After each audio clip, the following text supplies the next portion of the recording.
श्री सद्गुरु महाराज की जय। पूज्यपाद महर्षि संत सेवी परमहंस जी महाराज का प्रवचन। भारत सभी देशों का धर्म गुरु है। इस प्रवचन का प्रथम भाग। समवेत समादरणीय सज्जनवृंद, आदरणीय माताओं तथा भक्तिमती बहनों, बात आज की नहीं, 100 से अधिक वर्ष पूर्व की है। अमेरिका के शिकागो शहर में विश्व धर्म सम्मेलन हुआ था। उसमें विभिन्न देशों के विभिन्न धर्मों के लोग यत्र तत्र से एकत्र हुए थे। भारत की ओर से उसमें भाग लेने के लिए मद्रास एक पंडित और स्वामी विवेकानंद जी गए हुए थे। पाश्चात्य देशों के लोग यह समझते थे कि भारत अध्यात्म ज्ञान से हीन है। वहाँ के लोग मूर्ति पूजक हैं, सिर्फ स्थूल पूजा जानते हैं। इसलिए उसका जो धर्म ग्रंथ होगा वह भी अध्यात्म विद्या से हीन होगा। वहाँ जितने धर्मों के लोग आए थे, सभी के धर्म ग्रंथों को ऊपर नीचे रखकर सजावट की गई थी। वेद को वे लोग हेय दृष्टि से देखते थे, इसलिए उसे नीचे रखकर उसके ऊपर अन्य धर्म ग्रंथों को रखा गया था। जब स्वामी विवेकानंद जी के बोलने का समय आया तो पुस्तकों की सजावट पर उन्होंने कहा, पुस्तकों की जो सजावट की गई है वह वैसी ही है जैसी होनी चाहिए। पुस्तकों की यह सजावट बतला रही है कि जितने भी धर्म ग्रंथ है सबका मूल वेद है। वेद के आधार पर ही सभी धर्म ग्रंथ टिके हुए हैं। अगर वेद को नीचे से खिसका दिया जाए तो सारे धर्म ग्रंथ लुढ़क जाएंगे। उसी तरह आप लोग नीचे बैठे हुए हैं और मुझे ऊपर बिठाया है। अगर आप लोग अपना हाथ खिसका लें तो मैं भी कहाँ लुढ़क जाऊंगा, ठिकाना नहीं। सज्जनों, संतों का मत है, यहाँ जाति पाति की कोई बात नहीं है। धर्म, मजहब, संप्रदाय, रिलीजन आदि की कोई बात नहीं है। सभी संतों का जो मत है वह संत मत है। हिंदू, मुसलमान, जैन, बौद्ध, सिख, ईसाई, पारसी प्रवृत्ति कोई भी हो, सब एक हैं। मानव मानव एक है। मानव धर्म एक है। परमात्मा के दरबार से न हिंदू आया है, न मुसलमान आया है, न बौद्ध आया है, न सिख आया है। वहाँ से मानव आया है। वही मानव आज विभिन्न धर्मों को ग्रहण करके विभिन्न धर्मावलंबी कहलाता है। लेकिन सभी मानव एक है। एक बड़े अच्छे कामिल फकीर हो गए जिनका नाम था दीन दरवेश। उन्होंने कहा, हिंदू कहे हम बड़े, मुसलमान कहे हम एक मूंग दो फार है, कून ज्याता कून कम। कून जाता कून कम, कभी करियो मत कजिया। एक भजत है राम, दूजे रहमान से रजिया। कहे दीन दरवेश, दोई सरिता मिली सिंधु। सबका मालिक एक है, क्या मुसलमान क्या हिंदू। उस एक ही परम प्रभु परमात्मा के हम सभी संतान हैं। उस प्रभु तक कैसे पहुंचा जाए, प्रभु के दर्शन कैसे हो, इसके लिए संत मत बतलाता है।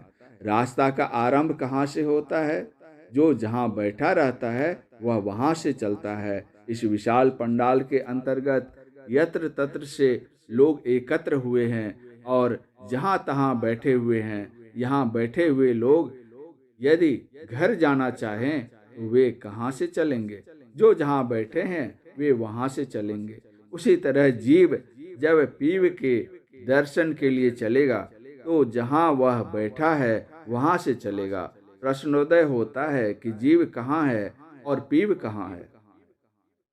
मुंडकोपनिषद में आया है, एक वृक्ष पे दो पक्षी अति सख्य भाव से थे रहते। खाते एक फलों को थे और एक बिना खाए हंसते।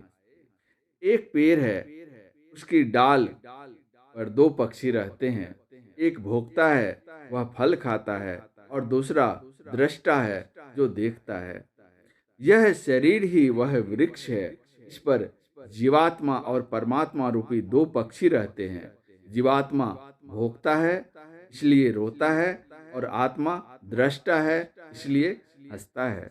जीवात्मा और परमात्मा दोनों इसी शरीर में हैं। हम इस शरीर में कहाँ बैठे हुए हैं? ब्रह्मोपनिषद में लिखा है, जीव जागृत और स्वप्न में पुनः पुनः आता जाता रहता है।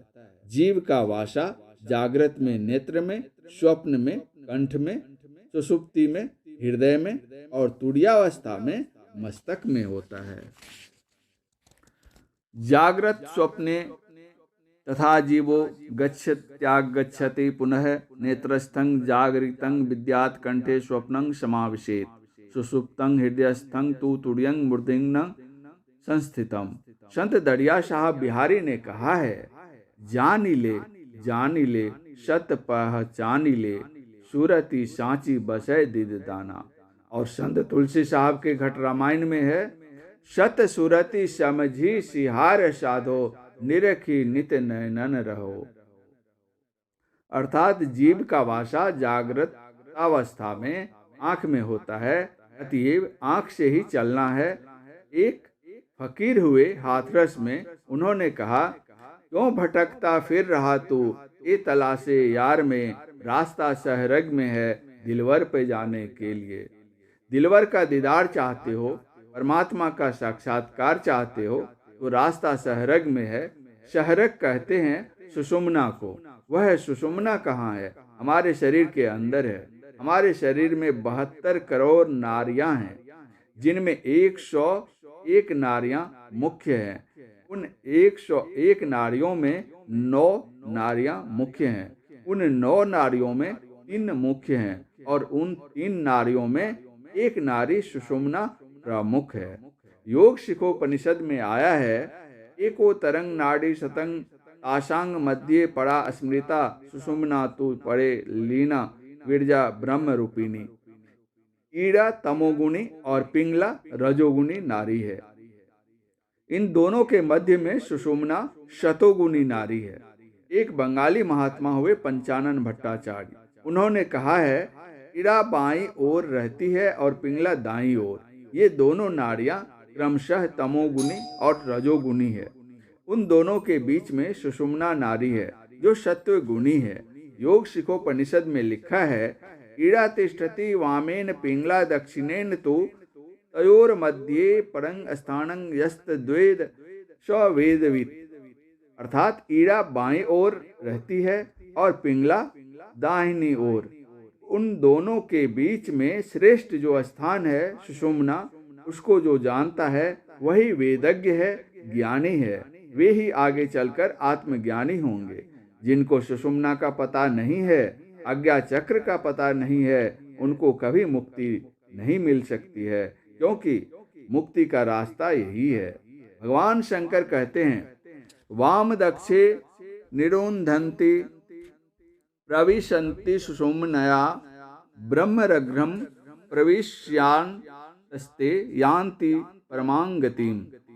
अर्थात जो बाएं और दाहिने को रोककर सुषुम्ना में प्रवेश करते हैं, वे ब्रह्म रंध्र में प्रवेश कर मुक्ति को प्राप्त करते हैं। जिस रंध्र से ब्रह्म के पास जाना होता है वह ब्रह्म रंध्र है, वही आज्ञा चक्र है। इसको आधार चक्र, सुषुम्ना और दशम द्वार भी कहते हैं।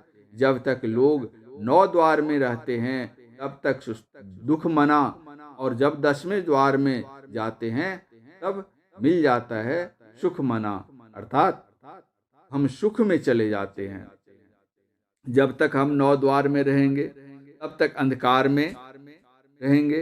अंधकार में रहने से क्या होता है, इस पर राधा स्वामी साहब कहते हैं, इस नगरी में तिमिर समाना, भूल भरम हर बार, खोज करो अंतर उजियारी, छोर चलो 9 द्वार।